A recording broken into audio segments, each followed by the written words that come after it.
Lucas, capítulo 10, a partir do versículo 20. Como é que nós conhecemos a Deus? Não é?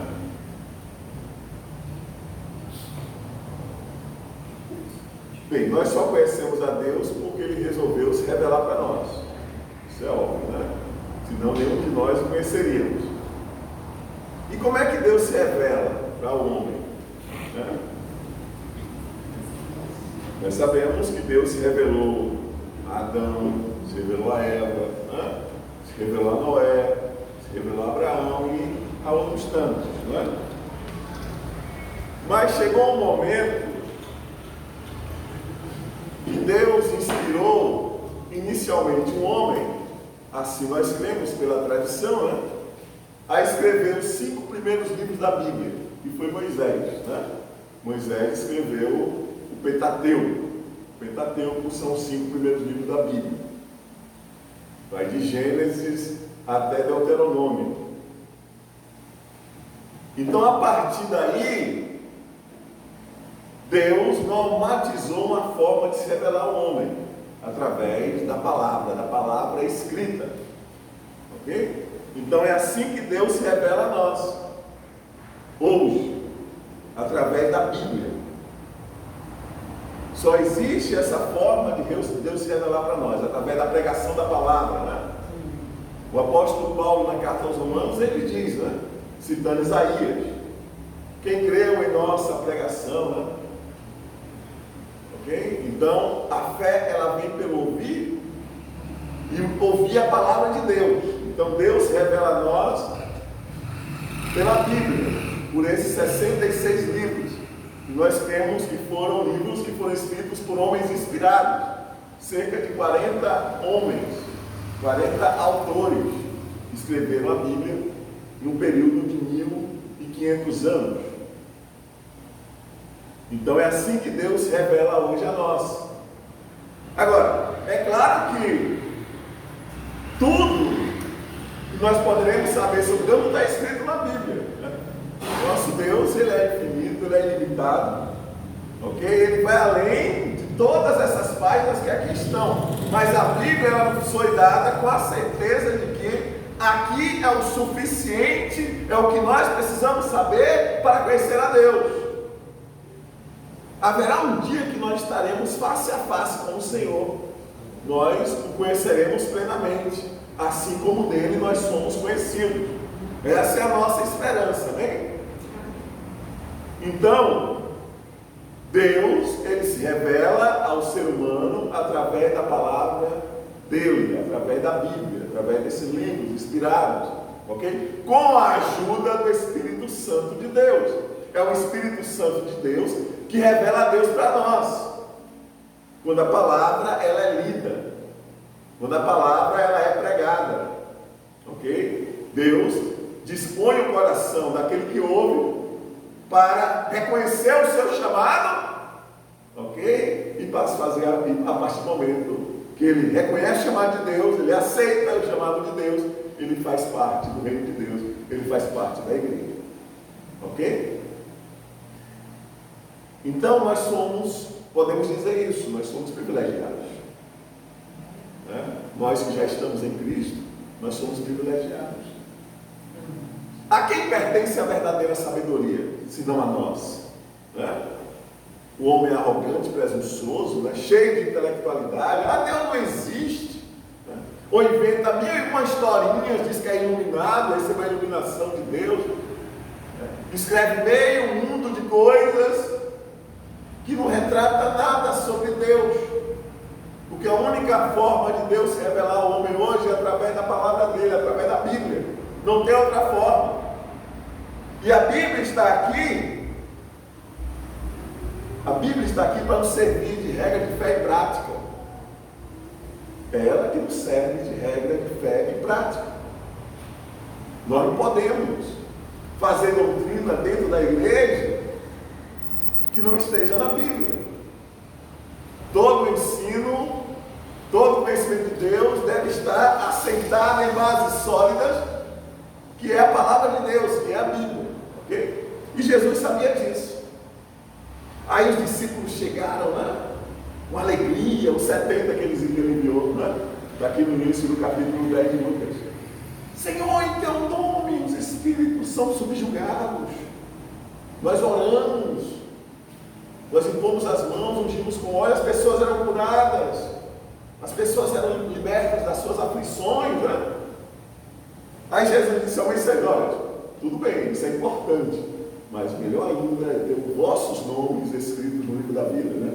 Aí a partir do versículo 20 ele diz isso: mas não vos alegreis, porque se vos sujeitem os espíritos, alegrai-vos antes por estar o vosso nome escrito no céu. Aí naquela mesma hora Jesus se alegrou no Espírito Santo e disse: graças te dou, ó Pai, Senhor do céu e da terra, porque escondeste essas coisas aos sábios e inteligentes. Que é a sua revelação para o homem, né? A sua obra, ok? E as revelastes às criancinhas somos nós, os pequeninos somos nós, os simples, ok? Aqueles que se humilham diante da revelação de Deus e reconhecem: sim, Senhor, só o Senhor é Deus, eu sou pecador, eu merecia a morte, eu merecia ir para o inferno, mas o Senhor se revelou para mim e me fez entender que existe salvação para mim, e a salvação para mim está em seu Filho. Se humilha diante de Deus, reconhece, arrepende dos seus pecados, reconhece, confessa-os e aceita o Senhor Jesus como Senhor e Salvador da sua vida, passa a obedecê-lo a partir de então. E somos nós os pequeninos, as crianças. Nos despojamos de nós mesmos, confessamos diante de Deus os nossos erros, as nossas falhas, que verdadeiramente nós não merecíamos. Quem é santo é Ele, né? Reconhecemos isso diante dele. Assim é, ó Pai, porque assim te aprouve. Foi determinação de Deus. Deus usa da sua soberania. Deus salva quem Ele quer. Ele salva quem Ele quer. Ele é soberano. Quem pode impedir o trabalhar de Deus? Quem pode não aceitar o chamado de Deus? Tudo foi criado por Ele. Diz: haja luz. Houve luz. Ele fez separação entre céus e terra. Ele criou os luminares, ele criou os corpos celestes. Ele criou os animais, Ele criou tudo que existe. Ele criou todas as coisas, no céu e na terra. Como é que alguém pode resistir a Deus se Ele está chamando? É um soberano, é um todo-poderoso. E Jesus nos diz isso. Nós só conhecemos a Deus porque aprove ao Pai se revelar a nós. Aprove ao Pai. Ele desejou, Ele quis. Tudo por meu Pai lhe foi entregue. E ninguém conhece quem é o Filho, senão o Pai. Nem quem é o Pai, senão o Filho. E aquele a quem o Filho quiser revelar. Olha aí. Aquele que o Filho quiser revelar. E voltando-se para os discípulos, disse-lhes em particular: nós, bem-aventurados os olhos que veem o que vós vedes. Então, a quem pertence a sabedoria? A quem pertence? Quem são os inteligentes? Quem são, na realidade, os ignorantes? Não são aqueles que dizem que Deus não existe? Que se acham tão cheios de si, pois dominam ciência, filosofia, literatura, etc. e tal. Mas verdadeiramente quem são os sábios? São aqueles que entendem a Deus, são aqueles que passam a conhecer a Deus, são aqueles que se humilham diante da presença de Deus e dizem: eu quero, Senhor, conhecer e continuar conhecendo. Nós, as criancinhas, os pequeninos. Pois vos digo ficaram ver o que vós vedes e não viram, e ouviram o que ouvis e não ouviram. Elias desejou, Eliseu desejou, Isaías, Jeremias, Ezequiel, eles viram pela fé. Eles viram pela fé. Mas nós que estamos aqui, nós também vemos, nós vemos pela fé. Só que o Espírito de Deus hoje habita em nós. Nós somos templo do Espírito Santo de Deus. Até a consumação dos séculos, né? Ele estará conosco. O Espírito de Deus habita em nós continuamente. Agora vamos para a primeira carta do apóstolo Paulo aos Coríntios. Primeira carta do apóstolo Paulo aos Coríntios. Capítulo, vamos começar a ler o capítulo 1.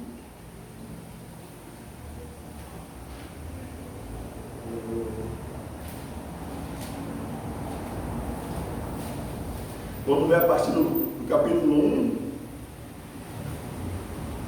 versículo 18. Primeira carta do apóstolo Paulo aos Coríntios, capítulo 1, versículo 18.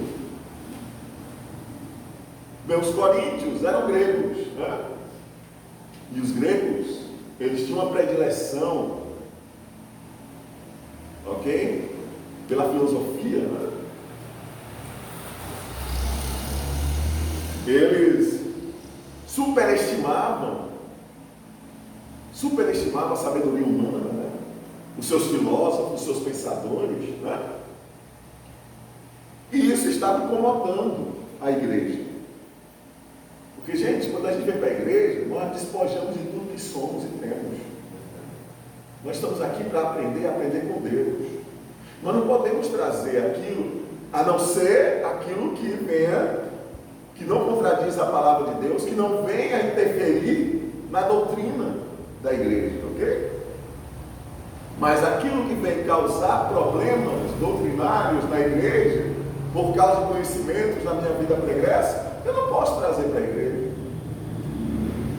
Principalmente o entendimento que eu tinha sobre religião, sobre política, sobre o que quer que for, o que quer que seja, ok? E ali estava havendo esse problema. Porque uns diziam, eu sou de Paulo, outros diziam, eu sou de Apolo, eu sou de Pedro, outros diziam, eu sou de Cristo. Como se a igreja pudesse ser dividida entre homens. Não, a igreja é uma unidade em Cristo. Nós pertencemos a Cristo. Nós somos conservos uns dos outros. Nós servimos uns aos outros através dos dons que o Senhor nos concede para edificação mútua. Mas todos nós pertencemos a um só, Jesus. Foi Ele que morreu na cruz por nós. Foi Ele que nos trouxe salvação e vida eterna. Foi Ele que nos trouxe esse conhecimento que hoje nós temos de Deus. Ele é a palavra de Deus, né? João chama assim. Todos os atos de Jesus revelam o Pai, revelam a Deus. Ele é o Deus Filho, né? Então, versículo 18, Paulo diz, versículo 18, capítulo 1, primeira carta aos Coríntios. Porque a palavra da cruz é loucura, mas para os que perecem. Mas para nós, que somos salvos, é o poder de Deus. Porque foi através da cruz que nós recebemos salvação e vida eterna. Pela graça. Porque cremos no Filho de Deus. Cremos na obra e na pessoa de Jesus Cristo, nosso Senhor. Porque está escrito, destruirei a sabedoria dos sábios e aniquilarei a inteligência dos inteligentes. Então, os homens nem chegam perto, por mais que eles se esforcem. Eles nunca chegam perto de entender a Deus, se Deus não quisesse revelar.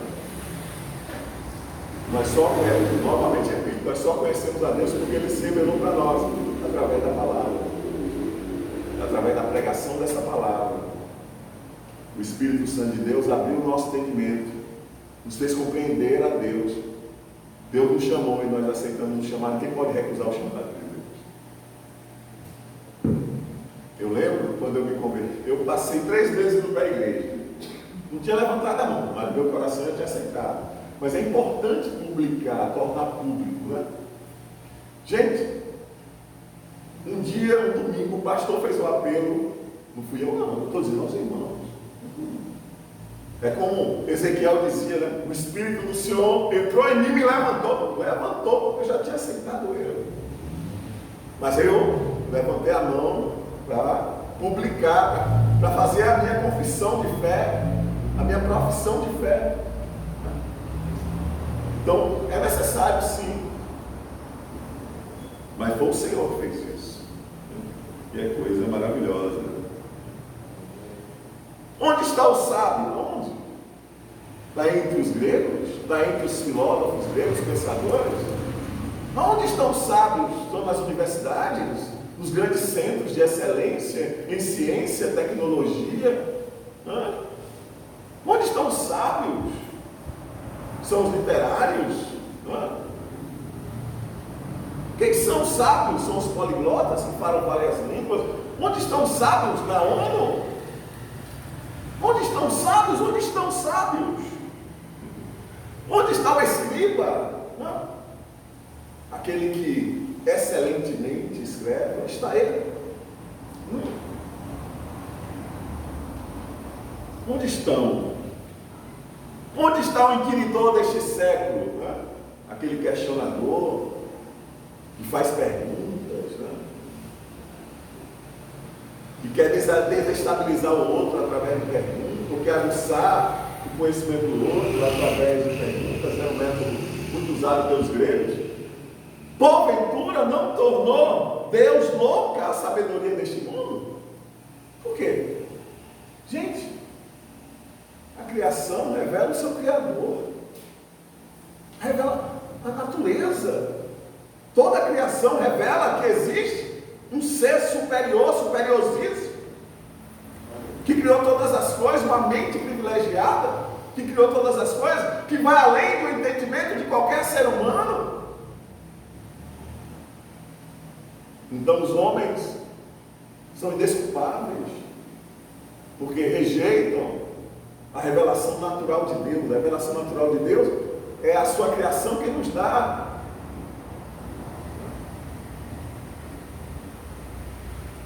Rejeita, nega. Quando não nega que Deus existe, fica inventando maneiras e diz que dessa forma se pode conhecer a Deus simplesmente por imaginação, fruto da sua imaginação, dos seus pensamentos. Criam deuses para si mesmos, para agradar a si mesmos. Nós, todavia, pelo Espírito de Deus, nós nos humilhamos diante da presença de Deus e reconhecemos que o nosso Deus é o verdadeiro Deus, é o único Deus. Deus de Abraão, de Isaac, Deus de Jacó, o Pai do nosso Senhor e Salvador Jesus Cristo. Esse é o único Deus. Visto como na sabedoria de Deus o mundo não conheceu a Deus, pela sua sabedoria, aprove a Deus salvar os crentes pela loucura da pregação. Paulo, quando ele chegou em Atenas, como era costume, quando alguém tinha algum conhecimento, vinha trazendo algum conhecimento e queria dividir com os demais, em uma praça lá em Atenas, e pronunciava as suas palavras do conhecimento que ele possuía. Aí o Areópago, é um tribunal ateniense, chamou a Paulo para ele expressar para aqueles homens lá, os areopagitas, para aqueles homens que também tinham mulheres, que conhecimento é aquele que ele estava trazendo. E Paulo começou a falar, usou muitos dos seus filósofos, dos pensadores gregos, dos filósofos gregos, porque não é errado se fazer isso, ok? Desde que aquilo que seja dito seja verdade, toda verdade procede de Deus. E o apóstolo Paulo começou a falar, quando o apóstolo Paulo falou em Jesus, o Salvador do mundo, na ressurreição dos mortos, Os até, para aí, nós não queremos mais saber disso não. Isso aí não nos interessa não, porque achava que a gente estava falando de outros deuses, né? Deuses diferentes daqueles, né? E havia os gregos, eles tinham um temor pela morte. Eles tinham um medo terrível da morte. O ser humano, até hoje o ser humano tem medo da morte. Nós só perdemos o medo da morte quando nós conhecemos a Deus, né? Nós entendemos que a morte é apenas um passo para a vida eterna. Então é nesse contexto que essa carta é escrita, nesse contexto histórico, né, social, que essa carta é escrita. Então é por isso que Paulo fala dessa forma. Porque os judeus pedem sinal. Porque os judeus pedem sinal, né? Ora, Moisés nos deu pão no céu, né? Jesus até disse, nenhum sinal lhe será dado, a não ser o sinal de Jonas, que passou 3 dias e 3 noites no ventre de um grande peixe, saiu, pregou aos ninivitas se arrependeram, né? Então assim Jesus passou 3 dias e 3 noites, ok? No Hades, e voltou à vida, né? E constituiu a sua igreja, ascendeu aos céus. Nós estamos aqui por causa desses acontecimentos. Jesus morreu por nós, uma morte vicária, pagou a nossa dívida, ok? Sem ter nada a ver com a nossa dívida, né? Morreu, mas ressuscitou, ascendeu aos céus, está à direita de Deus Todo-Poderoso, tem todo o poder nos céus e na terra. Voltou para o lugar de onde ele veio, né? Então, os judeus pedem sinal e os gregos buscam sabedoria. Mas nós pregamos a Cristo, crucificado. A primeira etapa da evangelização é vermos Cristo crucificado. Que é escândalo para os judeus e loucura para os gregos. Mas para os que são chamados, né? Não são convidados não, são chamados, né? Porque o convidado ele pode não aceitar o convite, né? Mas chamado aqui é chamado para o alistamento, obrigatório. Mas nós não entendemos por obrigação, né? Nós entendemos pelo amor, né? Mas foi nesses termos. Tanto judeus como gregos, lhe pregamos a Cristo, o poder de Deus, sabedoria de Deus. Porque a loucura de Deus é mais sábia do que os homens, e a fraqueza de Deus é mais forte do que os homens. Isso aqui é Paulo trazendo em linguagem para que nós possamos entender a grandiosidade de Deus. Porque veja, irmãos, a nossa vocação, que não são muitos os sábios segundo a carne, nem muitos poderosos, nem muitos nobres que são chamados, né? Por causa da arrogância, da presunção, da prepotência desses homens, dessas mulheres, né? Okay? Não foram eleitos também, né? Mas Deus escolheu as coisas loucas desse mundo para confundir as sábias, e Deus escolheu as coisas fracas desse mundo para confundir as fortes. Somos nós, isso não representa nós. E Deus escolheu as coisas vis deste mundo e as desprezíveis, a quem Jesus convidou para ser os seus apóstolos, para aqueles que ele enviaram, foram os pescadores? Muitos não sabiam ler nem escrever, foram eles. E da Galileia, da região mais pobre ali da Palestina, ali de Israel, né? Foi ele que Deus chamou esses, né? Jesus, no decorrer do seu ministério público, né? Ele chamou prostitutas, ele chamou publicanos, né? E ele disse para as autoridades judaicas: os publicanos e as prostitutas estão chegando primeiro ao reino de Deus do que vocês. Os últimos, aqueles que nós não pensaríamos, que os judeus não pensariam que seriam salvos, foram os primeiros a serem salvos.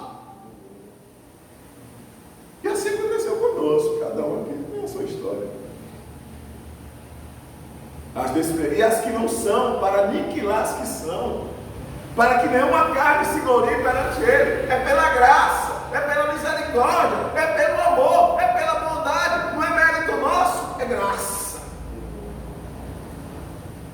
Graça, soberano, especial é essa, para a salvação, para a vida eterna. Para que nenhuma carne se glorie perante ele. Mas vós sois dele, em Cristo Jesus Cristo, o qual para nós sois feito por Deus sabedoria, justiça e santificação e redenção. Nós fazemos parte disso. Para que, como está escrito, aquele que se gloria, glorie-se no Senhor. Nós devemos gloriar em Cristo, agradecendo, sendo fiéis a Ele, obedecendo, porque nós entendemos o seu amor, nós entendemos a necessidade também de compartilhar esse amor. Louvado seja Deus. E ele dizia: eu, irmão, quando fui ter convosco, anunciando-vos o testemunho de Deus, não fui com sublimidade de palavras ou de sabedoria, como os gregos gostavam, não é? Porque nada me propus saber, tá vendo? Ele deixou para trás a sua vida. Ele deixou para trás todas as suas credenciais, né? Toda a sua sabedoria humana, todo o seu conhecimento que ele tinha adquirido.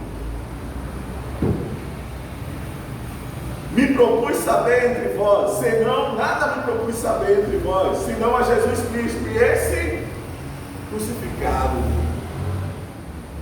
E eu estive convosco em fraqueza e em temor, em grande temor.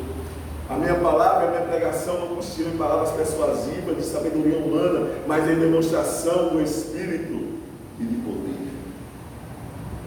Olha o milagre, né? Deus faz seu poder para salvar as pessoas, né? É um ato unicamente dele. Nós não temos parte nenhuma. A salvação é um ato soberano de Deus. Nós não temos parte nenhuma. Quem morreu em nosso lugar? O próprio Deus encarnado, Jesus Cristo. Né? Quem pagou a nossa conta é o próprio Deus. Agora nós cremos. Né? Ele nos deu essa possibilidade de crer em toda essa obra que ele realizou na pessoa de Cristo. É porque cremos que nós confirmamos nossa salvação. Porque nós cremos no Filho de Deus. Para que a vossa fé não se apoiasse em sabedoria dos homens, mas no poder de Deus. Quem pode salvar-se a si mesmo? Hein? Quem pode justificar a si mesmo? Não é por nada não, Senhor, meu currículo aí entra no céu. Não vamos imaginar dessa forma. Durante o julgamento, Senhor, meu currículo. Não vos conheço. Não vos conheço. Bom, acabou. A porta está fechada para vocês, vai para o inferno mesmo, não tem jeito. Então não adianta nós querermos justificar nós mesmos diante de Deus. Mas eu fui tão bonzinho, hein? Eu dava caridade, eu fazia caridade. Fazia caridade pensando no quê? Pensando que aquela caridade ia dar créditos a essa pessoa, no mundo vindouro, ela ia para um lugar de mais luz, né? Ia crescer espiritualmente, como os espíritas acreditam, né? Tem que ser bonzinho aqui. E se é bonzinho aqui, se precisar reencarnar, vai reencarnar melhor. E assim por diante, né? É obra de Deus, exclusivamente de Deus. Agora, nós como cristãos, nós praticamos boas obras, porque nós somos salvos. Nós praticamos as mesmas, nós temos as mesmas atitudes de Cristo. Aí onde estão as obras? Da forma que Cristo agiu, nós agimos. Essa é a questão. Todavia falamos de sabedoria entre os perfeitos. Nós somos os perfeitos. Não estamos não nesse caminho de santificação? Não estamos não no caminho de perfeição? Estamos. Nós somos os perfeitos. Os perfeitos são aqueles que conhecem a Deus. Nós não estamos conhecendo a Deus e prosseguindo em conhecer a Deus. Nós somos os perfeitos. Não, porém, a sabedoria deste mundo, nem dos príncipes deste mundo que se aniquilam, mas falamos da sabedoria de Deus, oculta em mistério, que Deus resolveu nos fazer conhecer esse mistério, né? A qual Deus ordenou antes dos séculos para a nossa glória, a qual nenhum dos príncipes deste mundo conheceu, porque se a conhecessem, nunca crucificariam o Senhor da glória. Se conhecessem a verdade, crucificariam a Cristo? Pelo contrário, enalteciam a Cristo. se humilhavam diante dele todos. Mas como está escrito, as coisas que o olho não viu, e o ouvido não ouviu, e não subiram ao coração do homem, são as que Deus preparou para os que o amam. Quem são aqueles que amam a Deus, senão aqueles que o obedecem? Os que amam a Deus são aqueles que o obedecem, são aqueles que obedecem à revelação dessa palavra. E somos nós que estamos em Cristo. Mas Deus não as revelou pelo seu Espírito, não é? Porque o Espírito penetra todas as coisas aí das profundezas de Deus. Então quem nos revela a Deus? O Espírito. Quem inspirou os homens que escreveram em 66 livros? O Espírito de Deus. Agora foram homens que escreveram, inspirados, né? Inspirados por Deus, compreendendo a profundeza da revelação de Deus. Mas nós não recebemos o Espírito do mundo, mas o Espírito que provém de Deus, para que pudéssemos conhecer o que nos é dado gratuitamente por Deus, essa revelação. Aos quais também falamos, não com palavras de sabedoria humana, mas com as que o Espírito Santo ensina, comparando as coisas espirituais com as espirituais. Somente nós, podemos discernir o espiritual, porque nós temos o Espírito de Deus, nós temos capacidade de conhecer a Deus. O Espírito de Deus, ele nos ilumina para entendermos a revelação de Deus, entendermos a sua vontade, e nós passamos a exercitar essa vontade. O espírito do homem não pode conhecer a Deus. O espírito do homem, ele só pode conhecer a Deus depois que foi iluminado pelo Espírito Santo de Deus. Ok? Depois que foi iluminado pelo Espírito Santo de Deus. Ora, o homem natural, o homem ser um espírito de Deus, o homem natural significa isso, ser espírito de Deus, não compreende as coisas do Espírito de Deus, porque ele parece loucura. Então, quem são os verdadeiros sábios deste mundo? Não somos nós que conhecemos o Deus que criou todas as coisas?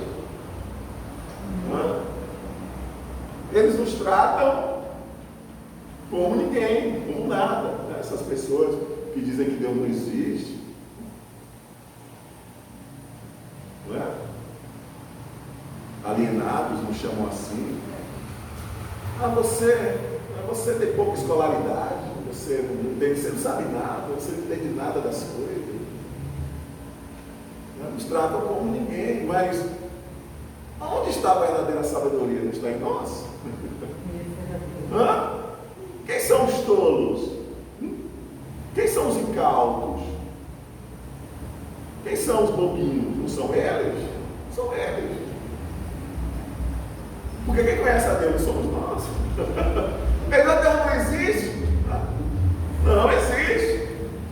Porque o Espírito de Deus preparou a minha mente através da fé para compreender a Deus. Nós temos a lógica de Deus, nós temos a mente de Cristo.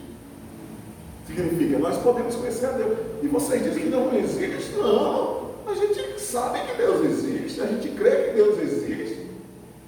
Ele até habita em nós. Amém. Você diz que não existe, você está precisando aprender mais. Quem é um analfabeto? Quem é um pouco intelectualizado? Quem são? Não são eles que dizem que Deus não existe? A natureza aí, a criação. A criação revelando a Deus.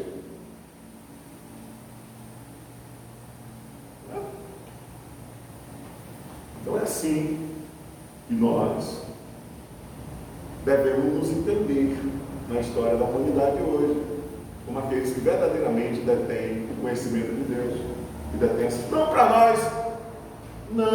para nós nos exaltarmos, não para nós não precisamos ficar orgulhosos por isso, nem vaidosos. Por quê? Porque o apóstolo Paulo, lá na frente, ele diz assim, está vendo lá na frente? Ele diz assim, capítulo 4, vamos ler o versículo 6, capítulo 4, versículo 6, ok? Paulo dando um final a esse problema que os coríntios tinham em relação à disseção, à divisão, ok? Ele diz assim, ó: eu, irmãos, apliquei essas coisas, eu estou fornecendo a vocês esse relato, por semelhança a mim, Apolo, por amor de vós, para que em nós aprendais a não ir além do que está escrito. Olha aí. Então, o que está escrito aqui nesses 66 livros não revela a grandiosidade do nosso Deus, mas é o suficiente para nós entendermos a Deus. Suficiente para nós entendermos a Deus. Não vos ensoberbecendo a favor de um contra o outro. Por quê? Quem te diferença? E que tens tu que não tenhas recebido? Hã? E se o recebeste, por que te glorias como se não houvesse recebido? Então, todo o conhecimento de Deus que nós temos foi dado por Deus. Por que nós não vamos gloriar? Se nós recebemos, se nada veio de nós mesmos, todo o conhecimento que nós temos de Deus veio dele mesmo, de Deus. Então nos humilhemos por isso, né? Nos coloquemos na nossa insignificância diante de Deus, mas gloriemos em Deus, porque nos revelou isso. Foi aquilo que Jesus menciona aos apóstolos lá, onde nós lemos em Lucas, né? Em Lucas 10. Pai, vamos lá, para encerrarmos. Mateus, Lucas, mas tem também Mateus. Vamos ler Mateus? É a mesma ideia, Mateus 11. É o mesmo, praticamente a mesma coisa, só que em um contexto diferente. Mateus 11, 25. Mateus 11, 25. Eu não ia falar do jugo dele, né? O versículo 25 diz assim: naquele tempo, respondendo Jesus, disse: graças te dou, Pai, Senhor do céu e da terra, que ocultaste essas coisas aos sábios e instruídos e as revelastes aos pequeninos, às criancinhas que são do Pai. Sim, ó Pai, porque assim te aprouve. Todas as coisas me foram entregues pelo meu Pai, e ninguém conhece o Filho senão o Pai, e ninguém conhece o Pai senão o Filho, e aquele a quem o Filho o quiser revelar. Olha o que nós temos, olha o conhecimento que nós temos, incomparável em relação ao conhecimento produzido pela humanidade. Porque o conhecimento que o homem produz é rejeitar o seu Criador. É para rejeitar o seu Criador, é para se ensoberbecer, é para ficar orgulhoso, vaidoso, gloriando-se a si mesmos. Mas o verdadeiro conhecimento nos faz humilhar-nos diante da presença do Senhor, porque de fato toda a sabedoria, todo o entendimento, toda a ciência, tudo pertence ao Senhor nosso Deus. E Ele dá a quem Ele quer. E aprova Ele dar aos pequeninos que somos nós, aqueles que se humilharam, receberam o chamado, que fizeram e passaram a fazer parte do reino de Deus. Pai Santo, Pai querido, nos ajuda, Deus, nessa caminhada, Pai. Nos dá um entendimento preciso, um conhecimento preciso de Ti, Pai. Eu sei que nós ainda não podemos conhecer plenamente a Tua revelação. Um dia nós o conheceremos face a face, Deus. Um dia nós o conheceremos como de Ti somos conhecidos, Pai. Mas até lá